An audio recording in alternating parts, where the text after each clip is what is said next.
Two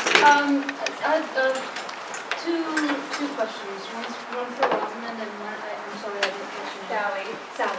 I'll start with Sally. I'm also an educator. I've been teaching science and art to high school students for about 15 years.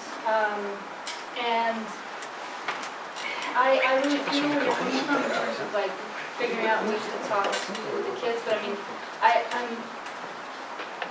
you were saying that that even after this curriculum that you developed, a lot of the young people aren't so sure what to do. And I think that one of the reasons they might not be so sure what to do is the fact, when thinking about Standing Rock, that when they do something, the cops are going to beat the shit out of them and put them in jail, right? And I'm wondering if, like, I guess I'm wondering how you think about that in relationship to your teaching, when the police and the military are here to protect property, and what's at stake is our lives and the futures of everyone.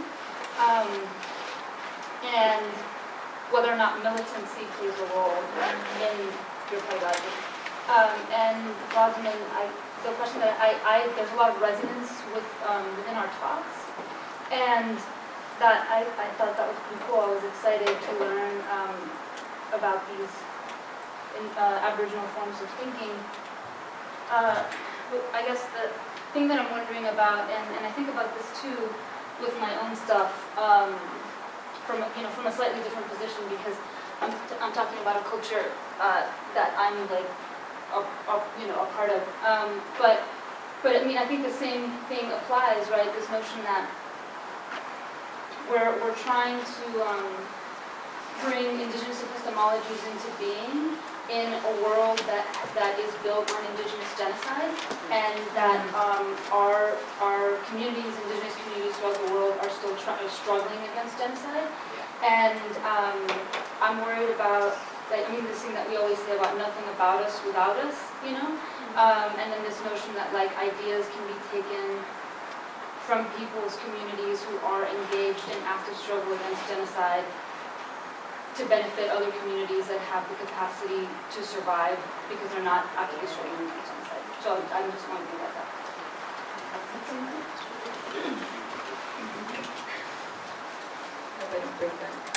Okay, hi, my name is Riley. My question is for Sally. And I apologize, this is a question coming secondhand. My husband teaches ecology and AP environmental science. So I sent him some notes really quick. So he wanted to know if you know of a way to combat younger generational panic and emotional shutdown, especially regarding the capitalist financial shackles.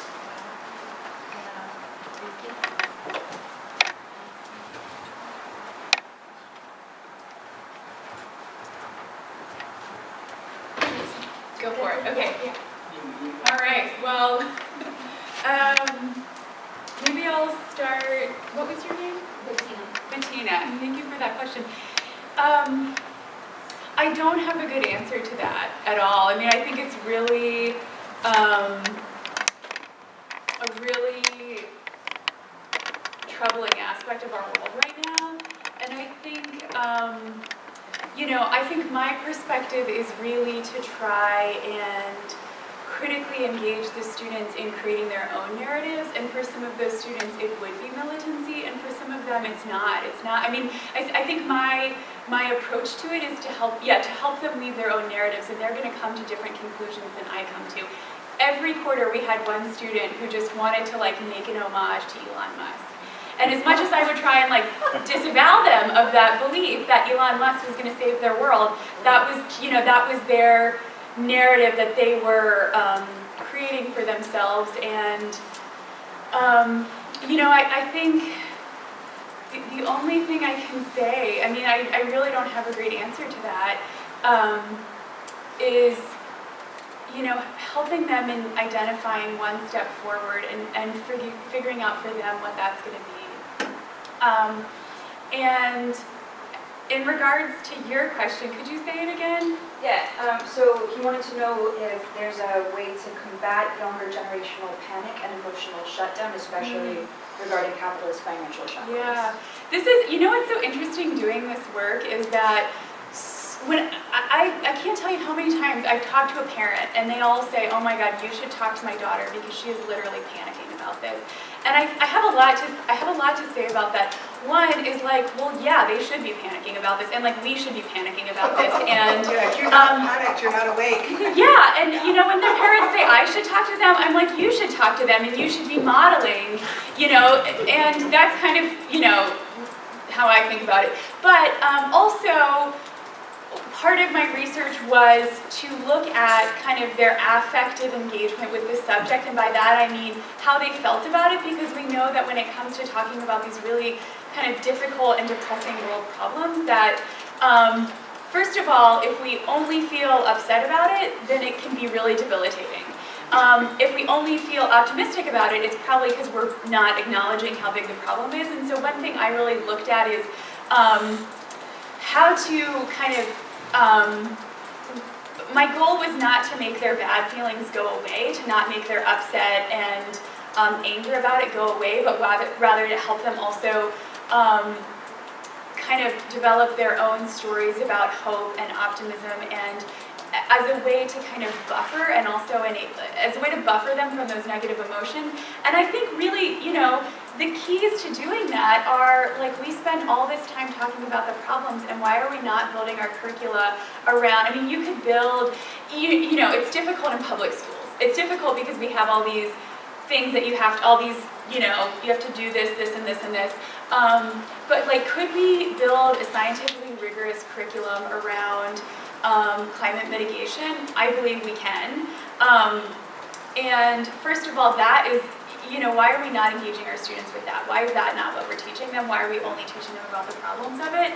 And then the other thing is, that's where the piece of meaning making comes in. It's like really, you know, not just telling them about it, but helping them make sense out of it. Having critical discussions about, what do you think we should be doing? What do you think is our way forward? How do you imagine your world? I had my students do, we did a lot of narrative writing, and I had my students do an activity where they envisioned their community in 50 years having addressed climate change. And so getting them to kind of think creatively about how they envision the world. And it's not, you know, it's tough too. Yeah. What about you?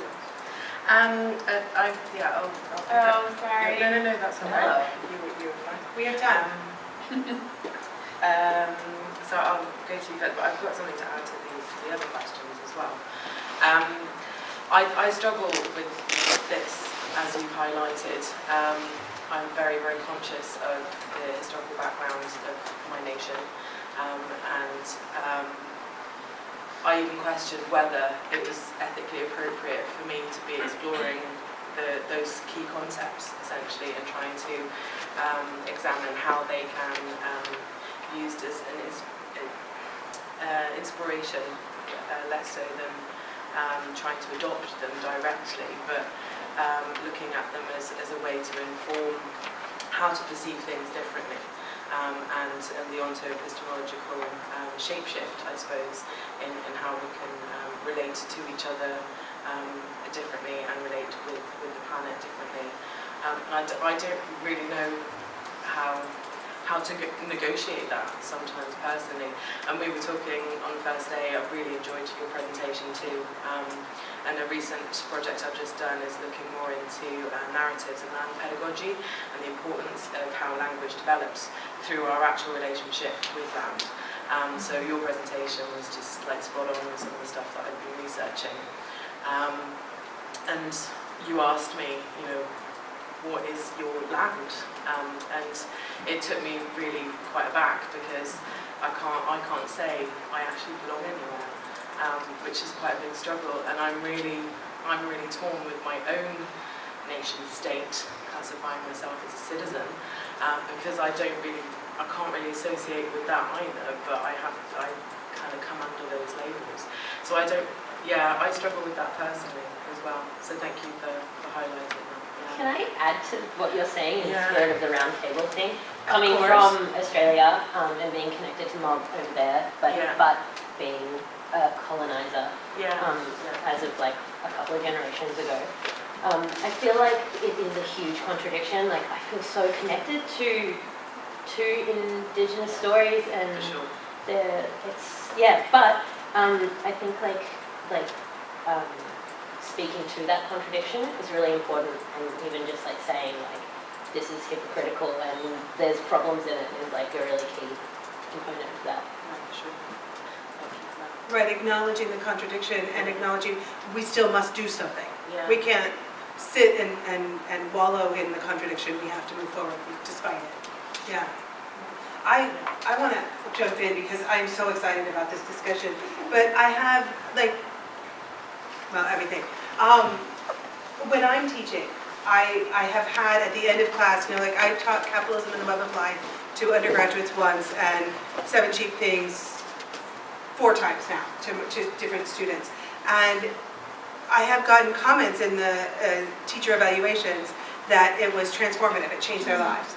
I have had students, both women and men, but especially striking in my memory is this young man who barely spoke in class, and he just seemed so together and just really in control of his life. And he came to my office close to the end of the semester and very nearly broke down. He said, you've changed my whole understanding of the world and the planet and my future, and I'm graduating this semester and I don't know what to do now. I had a plan and you kind of fucked it all up. So thank you, and now what do I do, right? And so these are some of the questions, and I think this speaks to the idea of despair that comes up when we address these sorts of questions, and it comes to the idea of, going beyond just, this is the problem, but, questioning, and I think it was you,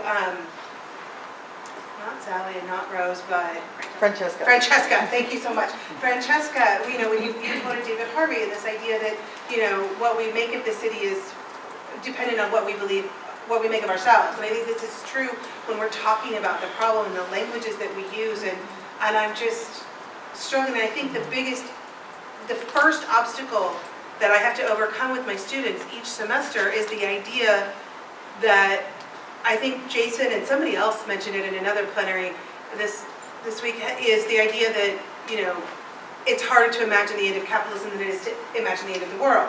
That's the first barrier that we have to overcome. And I wonder, other people, what are your experiences, your thoughts, how are students responding to getting deeper? Because certainly World-Ecology does that, and Sam, I know you have thoughts, and that you teach this too, and you teach it online, right? Some? Oh gosh. I mean, it's very different medium, and it's just as relevant. I mean, Yeah, I don't get to teach its own much. sets of issues. I don't get to teach much of anything that's really cool online. I worked for a corporate, for-profit, private university and made some money. And part of my project is to come to places like this and say, hey, can I teach a course in what I really want to teach? I think most teachers are in that position, actually. I think the vast majority of them are not in a position to teach Jason's book. I wanted to ask Rosamond if she had a curriculum, or at least a proposal for one, right? I'm working on it. I Okay. think it links into what everyone else has been saying, because when I've taught citizenship, which covers sociology, politics, law, sustainability, globalization.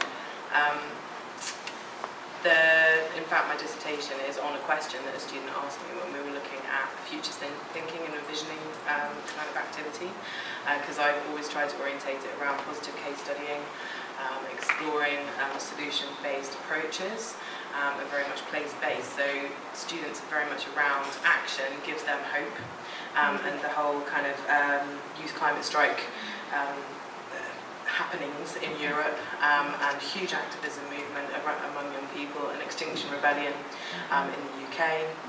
They're all kind of in this process now that action has to occur in order to kind of keep this hope going. Yeah. And I'd been asked by a student in a lesson when I was a secondary school teacher, well, what's the point? And that was his overarching question, and that's then inspired my dissertation to look at the necessity for futures thinking with utopian possibilities and potentials, with hope, and how that can genuinely enable this kind of open space for dialogue. I don't know, do you use that a lot as a means for teaching, or philosophy for children, as this kind of environment where we have to get back to this idea that we are feelers and we are feeling with others in that space, and we have to do it through dialogue and reflection, and genuinely allow those emotional states to be present. And that video is just like a perfect representation of that deep feeling, because we are connected with planet, and we actually, you know, I carry so much grief and guilt about my actions and the consciousness of what humankind has done. So it's kind of understanding that alongside the fact that we want to envision something new as well. So it's kind of like all of these different messy experiences that we have to go through in order to feel like we can get there. So all of those elements are kind of what I would want to incorporate within some form of curriculum.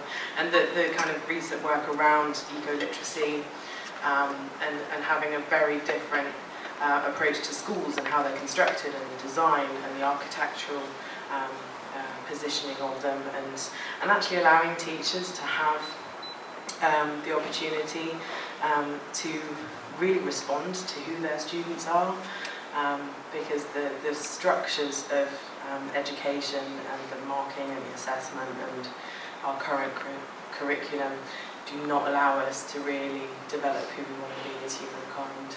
Well, the first thing that comes to mind when watching the presentation is outdoor education, honestly. Yeah.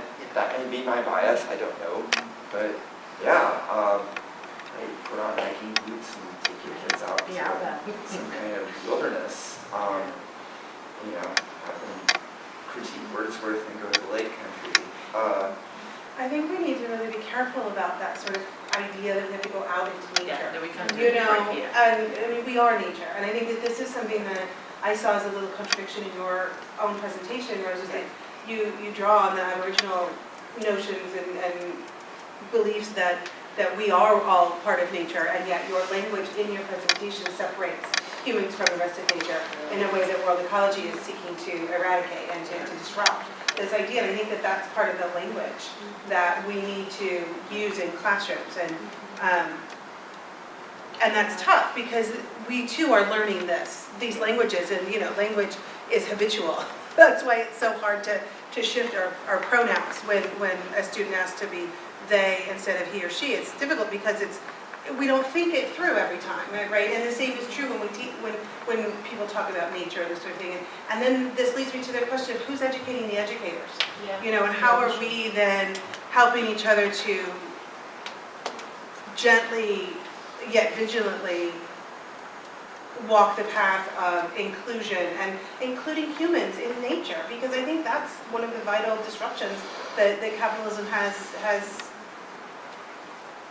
enforced upon us, is that we no longer think of ourselves as nature. You know, we barely even think of ourselves as human anymore. Right? I mean, we're moving, because to be human is to be part of nature in the first place. I mean, there was a big discussion about whether we were going to die or not yesterday, and I'm like, we're having a talk about this? You know, I mean, we're really in nature. And I mean, when I taught, I don't know, like 20 years ago, I was teaching kids that were being brought into the UC system from the outlying low-income areas, the really dangerous, violent ghettos around UCLA. And I was teaching in a program to get them up to speed before they entered UCLA, because they were dropping out at phenomenal rates. And what I discovered really fast was that the reason why they were dropping at phenomenal rates, and the reason why they were not doing well in school, was they didn't feel they belonged. Mm-hmm. They would walk along the campus, each one of them thinking, I am the only person who doesn't belong here. Everyone's looking at me and thinking I don't belong here. They go home, they're the only ones in their families who are going to university, so they're feeling guilty. When I got them over that, I said, listen, language is not being taught to you. Language is not being formed by a bunch of white guys living in a bunker in Montana waiting for the nuclear war. Language is being formed by you. And when you talk, you are saying language. And when you write like that, you are writing correctly, right? So, and they improved so rapidly that I had 2 different teachers accuse me of writing their papers for them. Right? See, this until there was a test, and I wasn't there. How do you then impart that, which you came to on some sort of intuitive or just because I loved them, right? I was so worried about them. Yeah. then how do we teach that? You know, that's part of it. And you had a question. I don't know your name. Oh, no, I'm sorry, Melanie Devona. I was just Elaine, laughing okay. because I've just stopped teaching this past September. But I always used to remind students that we are a natural resource. You know, so to make that link between capital, ecology, and what's going on, you know. And you were teaching art, so. And I was teaching art. And so how are you linking art into all of this? Well, yeah, just, I mean, that was the only comment I was going to say about. Yeah. I think what you're saying about the radical potential of language is so key. Like in Wurundjeri country, which is part of Melbourne in Australia, in some of the schools they've started teaching Wurundjeri, which is a local Indigenous language there, and just the radical potential of like what language and like the purpose behind teaching particular languages as well. Yeah. Languages and vocabulary as well, right? Yeah. We don't use, when we say firefighter, we say fire, or we don't say firemen, we say firefighter. See, I got it wrong because I got it right for so many years now. But if we can do the same thing with nature, it would be transformative, I think, on such a level. So much of our language comes from the Enlightenment. All of these abstract concepts that we use in education come from the Enlightenment, and we have really reached a cul-de-sac with the Enlightenment. We need to get out. We need to enlighten the Enlightenment. Leo and Mike. Speaking about language, I think from Australia, if you got the chance to learn Indonesian or Malay language, we don't have gender for the second pronoun. We just say dia. So that's why when I'm trying speaking in English, it's always like mixing between his and her. Every time Diana knows about it. It's like him. You know, so we don't have that. So at least, we're part of the problem solving. Yeah, which is why the which is so interesting. Well, if we're going to talk about Nurian or Jason's use of language as a possible or suggested innovation, that I have yet to see enough of consideration of this idea of bundled human and non-human natures. Of, the idea of transformation is, hey, why don't we have a different set of bundled human and non-human natures? Why not flesh out what that looks like and develop a plan for getting from this particular state to that one? Just saying. So next Tuesday at 5, we'll hammer it out. No, I love that idea. I think I think that's what you're talking about when you say you ask your students to imagine what it will look like in 20 or 50 years. And I've done exercises like that with students in the past, and it's been really useful. I think science fiction and fantasy play such a role in that, right? That imaginary, right? Come here, we talk about that later. To the next talk in this room after lunch, right? But the whole idea, this is actually how I help my students grasp the idea that there can be life after capitalism. As I say, well, what do you think science fiction is, right? I mean, the Hunger Games is not just something, a commentary on the present. It's also an imaginary of the future, and all science fiction is that. No, Star Wars is not science fiction. It is a Western set in space. So we have that discussion too. But yeah, it's, Avatar. I actually make my students watch Avatar over spring break and then write a critical annotation about it, for analyzing it from a world-ecological perspective. And they get things. They get things about imperialism. They get things about relating to nature as nature. Yeah. And Avatar. So powerful, right? Yeah.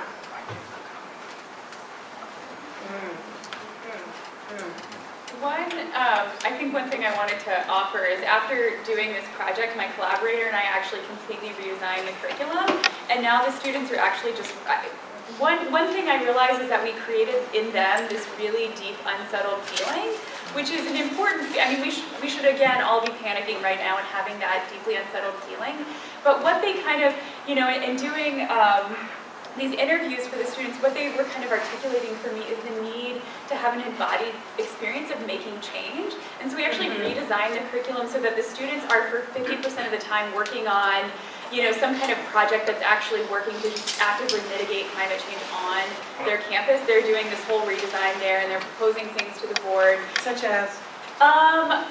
They first started, I haven't been in touch with him this quarter.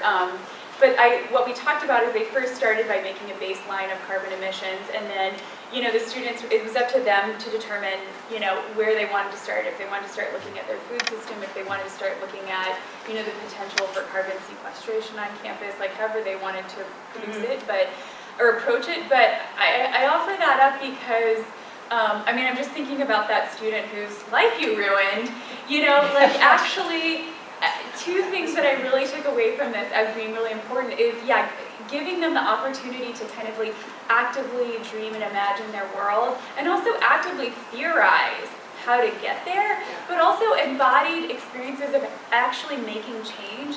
It's really, one key of it is I think this has so much to do with their own sense of power. And so if we can give them opportunities that help them feel powerful and recognize that they have the opportunities, they have the capabilities of making change, I think that can be a really, really beneficial in kind of fostering this bigger, this capacity. It's really about building capacity, I think. I'm struck by the matrix, right? It's like my students end up taking the red pill, most of them, not the blue one, and they are awakened. But none of them are Neo. They're all everybody else, and what's their story? And how are they empowered by taking the red pill? And I think that's part of what you're talking about there, and I like that. Right, like they've taken the red pill, but they're not going to be the savior. They're not the Messiah in this story. They are, the rank and file. And how do we empower the rank and file? Well, maybe getting over the idea that there is going to be a savior and a hero. Right, that's what I think. Yeah, right? That's already very limiting in so many capacities, to have this single narrative, a single point of liberation, a single hero, a single event that's going to erupt and revolutionize, and then tomorrow everything's going to be changed. Right. And it's not going to be me who does it. It's going to be someone else. And that's a very important thing to confront, and to confront head on and say that doesn't exist. And it's good that it doesn't exist. It's limiting. Absolutely. Yeah, who said this morning, was it just this morning that it took 800 years for the bourgeoisie to consolidate their power? Yeah, it's like, these transitions from capitalism to whatever it is that comes next, please, it doesn't happen overnight. And in fact, it's probably already started. Yes? Please, I hope. Yeah. Other thoughts from the rest of the rank and file? Just a quick thing, I don't know who reads a lot of science fiction or speculative fiction. I have an addiction, promise I'm not allowed. Solar punk. Look up the genre solar punk. It is absolutely Solar punk? Solar punk. Yes, Okay. it's a new sort of addition to the speculative genres of steampunk, cyberpunk, all of that. But it's one that engages directly with the ideas of building futures that are it's ego speculation, eco-futurism.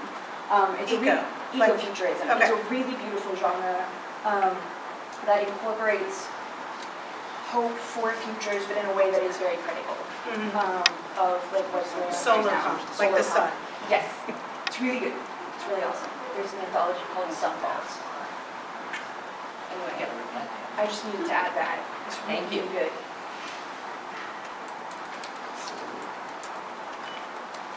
I don't know, I have no idea where we are on time. We're supposed to be done. It's like almost about Are we an done? hour. Where we started? Any wrap-up questions, comments? Teachers change the world, man. There we go. Is anybody adding the efficacy of the guillotine to their pedagogy? Bringing it back? Bring back the new hand. Yeah. I think I know where you're going with that. Yeah, but you know what? Look where it went last time. Yeah, But we've learned from our mistake. there are some key people that I think we can. There are a lot of Yeah. I have a list also.